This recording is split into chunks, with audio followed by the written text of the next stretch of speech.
Genius is common. What is your genius? I'm Alan Bryson, and my genius is motivation. One of the things I do is use motivation as my genius to touch people in a way that they can tap into their own greatness.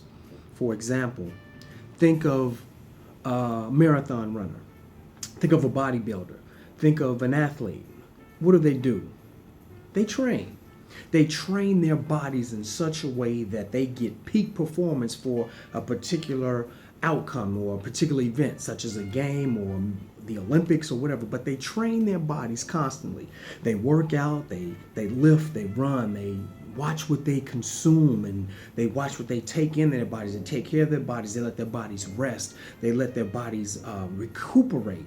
They always exercise and keep their bodies in shape. But let me tell you something. Your faith is the same way. Your faith is a muscle, similar to your heart or your legs or your shoulders or your biceps. Your faith is a muscle, and it has to be utilized regularly. You got to exercise your muscle of faith. You've got to pray. You've got to read the word. You've got to find ways to make sure that you stay in touch with your God. And God is not someone that you just refer to or talk to whenever you need something. He's someone that is the first part of your day and the last part of your evening. So your faith, believing in him, trusting in him, and all of those things that comes with your faith, you've got to exercise that on a daily basis. Do not wait until tragedy happens for you to start praying. I tell folks all the time, you better want God before you need God. And in that, it's basically saying you acknowledge God in every move that you make and every breath that you take and every step that you make. All those things, like Stan used to say, you have to utilize God in all of those things. Exercise that muscle of faith on a daily basis.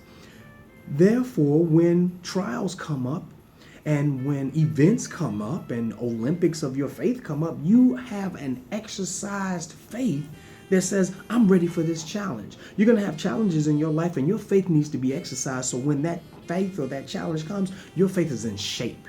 And there's nothing worse than having an out of shape faith. Just like no one wants a body that's out of shape, that they can't run up a number of stairs or they can't do anything physically without getting tired. You don't want to be in a position where your faith is so out of shape that you don't believe in what you've been taught, or you don't trust in what you believe, or you question God or anything like that. Exercise your faith so when you are prepared and ready for that game, your faith is in shape and ready to perform. I'm Alan Bryson, and this is my genius, motivation.